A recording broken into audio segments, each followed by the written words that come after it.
j'espère que vous allez bien. Je vous retrouve dans une nouvelle vidéo première impression. Donc en réalité là je suis à la fin de cette première impression puisque j'ai déjà porté le fond de teint toute la journée mais j'avais pas filmé l'intro. Donc vous verrez après l'application et tout.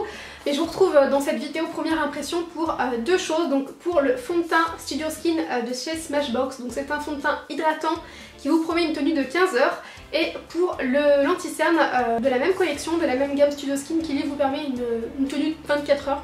Ce qui n'est pas très utile mais tant mieux si ça tient très bien. Vous allez voir dans cette vidéo j'ai testé ces produits là donc je suis très contente, vous verrez ça dans la vidéo. Alors sur mon visage j'ai juste appliqué avant mon sérum Clarins et ma crème de jour et du coup je vais passer tout de suite au fond de teint.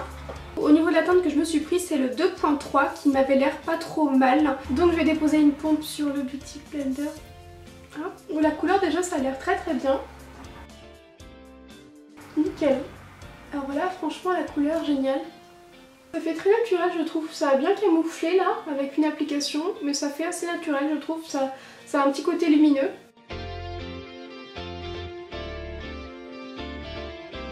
Donc j'ai fait ce côté là, j'ai pas fait l'autre, on va faire ça au pinceau. La couleur je trouve qu'elle est vraiment pas mal du tout, il manquerait juste peut-être un léger sous-ton jaune dans le fond de teint. Donc je vais y aller avec ce pinceau là de NYX. Donc j'ai appliqué une pompe sur le... Alors hop. Oula, ça fait... Oh non. Ah, au pinceau c'est vraiment pas sympa. Non. Alors là au pinceau j'aime pas du tout. Je vais rattraper ça à l'éponge. C'est peut-être aussi mon pinceau qui est pas très bien pour ce fond de teint là. Ouais, je préfère nettement plus le rendu avec l'éponge, hein. Je trouve ça nettement plus joli. Donc je remets un tout petit peu sur les zones où j'ai quelques imperfections. Donc notamment là j'ai une petite rougeur et un petit peu en ce moment j'ai des petites rougeurs sur le front. Donc je vais en remettre un petit peu. Donc voilà ce que ça donne pour le fond de teint une fois qu'il est appliqué. Mais ma foi moi j'aime beaucoup le rendu. Je trouve que ça reste un petit peu similaire au Double Wear sauf que c'est un peu plus light hein, au niveau de la couvrance, c'est plus léger. Il n'a pas fallu trop de matière pour faire une bonne couvrance, juste à certains endroits j'ai dû mettre 2 applications. Mais ça c'est quand même assez récurrent avec beaucoup de fond de teint. Au niveau de la teinte comme je vous ai dit du coup j'ai la 2.3, je pense que ça équivaut à peu près à NC35. De MAC. Il aurait peut-être fallu pour moi qu'il soit un chouïa plus jaune mais je trouve que ça reste quand même convenable hein. On peut voir ça matche plutôt bien avec ma peau. Alors si un petit bémol que je pourrais lui dire c'est qu'il sèche super vite. Là du coup sur ma peau c'est assez particulier la sensation que ça me fait. Ça vous fait pas un fini velouté sur la peau, ça fait vraiment quelque chose de...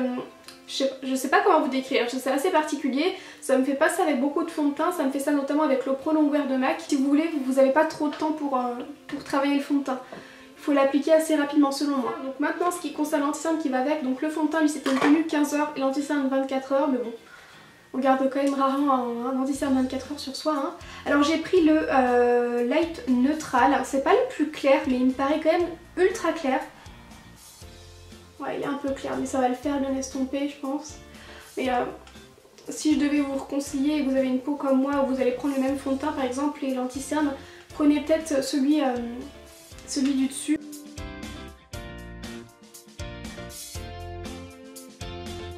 Je viens mettre ce qui reste de l'anti-cerne un petit peu juste là. Alors pour l'anti-cerne du coup je l'ai pris vraiment trop clair, je suis un peu déçue mais ça c'est de ma faute hein. J'aurais dû faire plus attention. Parce qu'il est vraiment clair et même une fois estompé je trouve que ça reste quand même trop clair pour moi. Bon cela dit c'est pas une catastrophe, je pense que je mélangerai peut-être avec un autre anti-cerne, je vais voir. L'anti-cerne c'est pareil que le fond de teint, je trouve qu'il faut travailler hyper rapidement parce qu'il sèche très vite. Donc j'ai terminé mon make-up il y a environ 1h30 et j'ai eu des choses à faire donc j'ai pas eu le temps de revenir tout de suite. Du coup ça fait 2 heures que je porte aussi bien l'anti-cerne que le fond de teint. Et je trouve que ça n'a pas bougé pour l'instant. Mais bon en même temps ça fait que 2 heures. Il n'y a pas de brillance pour l'instant vraiment. Je vous ai pas précisé mais j'ai poudré que ce côté là du coup du visage. Sauf pour l'anti-cerne j'ai poudré quand même l'anti-cerne. Et pour l'instant les deux sont identiques. C'est à dire que même cet endroit là où j'ai mis la poudre qui serait... cette poudre à l'acide hyaluronique de By Terry elle a tendance à vraiment flouter les pores et à faire un joli teint mais de ce côté là je trouve que c'est quand même quasi identique. Donc je vous retrouve pour mon avant-dernier topo pour le fond de teint. Donc écoutez ma foi il est très bien. Donc par contre faites pas attention à ma bouche autour qui est juste hyper rouge, faut pas faire attention à ça. Je viens de vous faire une vidéo swatch des rouges à lèvres liquides de chez Sephora. Mais du coup le fond de teint est pas mal du tout donc je commence légèrement à briller sur le front mais je trouve que ça reste quand même très subtil et très léger. Au niveau de l'endroit poudré et pas poudré, je trouve qu'il n'y a vraiment aucune différence. Alors vraiment, il est tout aussi joli poudré ou non, donc ce qui est quand même très bien, ça évite de poudrer et donc de rajouter des couches. J'ai pas l'impression que ça ait migré ou quoi sur certaines zones, donc je vais aller faire mon sport et je pense que c'est vraiment là qu'on va voir s'il bouge ou pas, hein, avec la transpiration et tout. Puis ben, je vous retrouve pour un dernier topo. Donc ça fait 9h30 en gros que je porte le fond de teint. Je trouve que c'est quand même bien 9h30 pour voir si un fond de teint a bougé ou pas. J'ai fait mon sport aussi, donc là je viens juste de terminer il y a 20 minutes. Et donc voilà ce que ça donne. Bon, je suis quand même assez contente.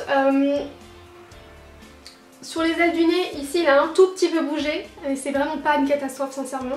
C'est assez bizarre, mais en fait je trouve le côté pas poudré limite plus joli que le côté poudré. Je sais pas pourquoi. Donc j'ai brillé un tout petit peu sur le front, bien sûr. C'est quand même assez logique, mais ça reste très subtil sincèrement. Je suis très contente. Hein. Je m'attendais pas, enfin lorsque je l'ai appliqué, la sensation qu'il m'a fait sur la peau, j'étais quand même assez sceptique, je trouvais le rendu joli. Mais la sensation vraiment qu'il a fait sur ma peau, limite de se figer, j'avais un petit peu peur et finalement ça va. Ce qui me rassure, et ça je sais que c'est un peu bête, mais le fait que mes pores soient un petit peu visibles, ça me rassure parce qu'il y a des fonds de teint qui vous bouchent les pores. Et ça c'est des fonds de teint trop épais et ça fait peut-être joli sur le moment, mais le lendemain vous vous retrouvez avec plein de boutons quoi, donc c'est assez dommage. Là je vois que mes pores ont l'air d'être classiques et du coup de respirer. Bon, ils sont pas énormes non plus, hein, je veux dire ça les a pas...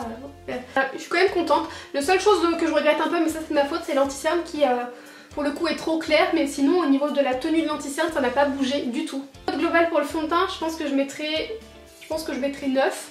10, ça aurait été 10 si ça n'avait pas brillé et tout. L'anti-cerne c'est pareil, je pense que je peux lui mettre 9, donc je suis quand même très contente. Hein. En plus j'aime beaucoup le packaging du fond de teint. Moi j'aime bien quand c'est des packagings en verre. N'hésitez pas à me dire si vous l'avez testé également, est-ce que vous en pensez, parce que je serais très curieuse de le savoir. Je pense que je mettrai cette vidéo là dans quelques jours, que si j'ai eu des boutons demain ou quoi je le préciserai. Si je ne l'ai pas précisé c'est que j'en ai pas eu. Je croise les doigts pour ne pas en avoir, voilà. Si vous avez comme moi une peau mixte, à tendance grasse selon les périodes, par exemple pendant les règles j'ai une peau qui va être mixte à tendance grasse, mais sinon le reste de l'année, enfin le reste du mois et tout j'ai une peau mixte, ça pourrait vous convenir.